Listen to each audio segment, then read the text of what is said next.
This video is going to cover my approach to the first presented fair value gap model. Before trying to learn this model, you should understand all the following concepts: fair value gaps, inverse fair value gaps, SMT, liquidity, drawn liquidity, and internal to external liquidity. If you understand all of those concepts, this model should be a breeze. If you don't understand any of those concepts, I will have T-Trade's YouTube channel linked in the description, where you can find every single ICT concept ever explained perfectly. I'm also going to have a doc inside the description of this video where you can find links to all the concepts. I'll have specific videos tied to each one of those prerequisites. For this model, you will be trading the first fair value gap after market open. Right here is market open at 9:30 a.m. Eastern Time, and this is the first fair value gap that presented itself afterwards. So this would be the gap that you're trading.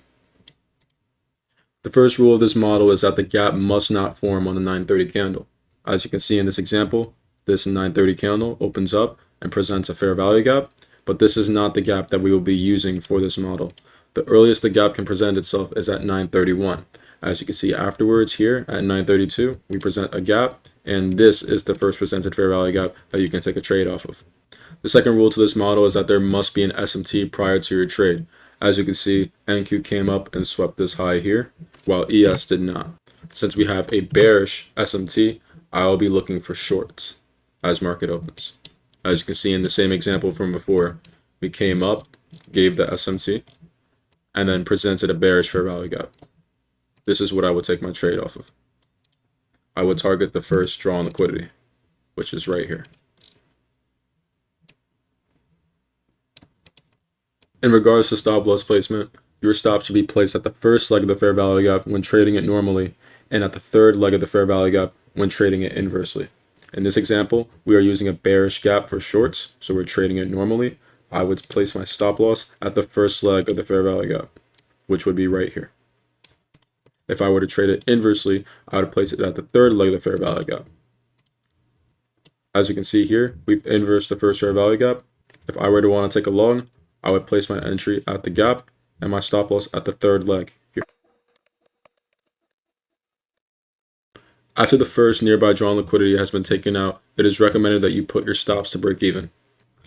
As you can see in this example here, we swept this original accumulation, this nearby drawn liquidity. We would want to put our stops break even, and that could save us from a possible loss. It is highly recommended that you partial anytime you can with this model. There are scenarios when market will open and present a very small first fair value gap. As you can see here in this example, this gap can barely be seen but is still a fair value gap. When you get into these scenarios, it is really up to your discretion to trade them or not, but I personally recommend to stay away from them as they could be lower probability. In this example, however, if you have your stop at the first leg of the fair value gap and targeted 2R, you would still hit your take profit. This goes to show that although that these can be lower probability, they can still play out. Take this with a grain of salt though, because it's often better to wait for the more obvious setup to appear. The SMT does not have to happen after market open like I've shown in most of these examples. Sometimes it can happen in pre-market. As you can see, the Nasdaq takes these London highs, while ES does not. Going on to the 1 minute, we can wait till market open and see if we present a bullish fair value gap that gets inversed, or a bearish fair value gap we can trade normally. Here we present a bearish fair value gap. I can short at the fair value gap and place my stop at the first leg. I should target the first nearby draw, which would be these lows. Looking at the 4-hour chart, I can tell that Nasdaq is likely to return to this fair value gap. We have swept these external highs and are likely to return to internal liquidity. Using that context, I can partial as we take these lows and put my stop break even, or put my stop break even after we sweep these lows and full TP at the gap. Something I forgot to mention in the last example is that it does not matter if the gap you are trading normally becomes inversed. If you are positive on your drawn liquidity, it is irrelevant if the gap you're trading is inversed or not. Trust your stop loss and hold the trade. In this example, we see NQ taking its most recent highs, while ES struggles to do so. When looking at the higher time frame, it is also seen that this low and this low are likely the next draws on liquidity. Going back to the 1 minute, we will see that we presented our first fair value gap. This gap here is not our first fair value gap, as it was printed on the 9:30 candle, making this gap invalid. The gap that we are talking about is at the 9:31 candle here. This is the earliest a fair value gap can present itself for this model.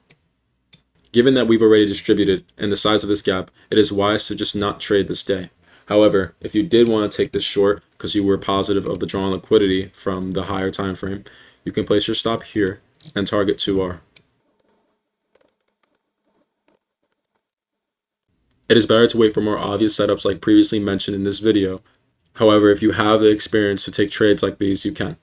In this example, you can see market open, sweep these lows, and present this bearish fair value gap. On ES, we did not sweep these lows. This is our bullish SMT and should have us open to looking for longs. Right here is when we create the inverse fair value gap. We should place our entry at the gap and our stop loss at the third leg of the gap, since the gap is inverse. We should target the nearest drawn liquidity, which would be these highs. We should put our stops break even after we take out some nearby internal liquidity, just to be safe.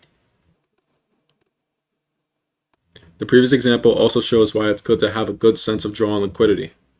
If you were able to recognize that the next drawn liquidity would be these daily highs, you could have partialed at this drawn liquidity and taken it all the way up to here. ICT has told us that you can hold this gap up until the daily objective or until 3:30 p.m. Eastern Time. I personally only trade the NASDAQ, but this model does also work on ES and YM. I cannot advocate for their win rates, but I have seen them play out while watching NASDAQ itself. I have many examples from previous live streams of me trading this model. I will try to post as many trade recaps as I can for you guys to understand this further. I believe this is as simple as it can get for trading an ICT model, and whether you're a beginner or not, that this concept can elevate your trading.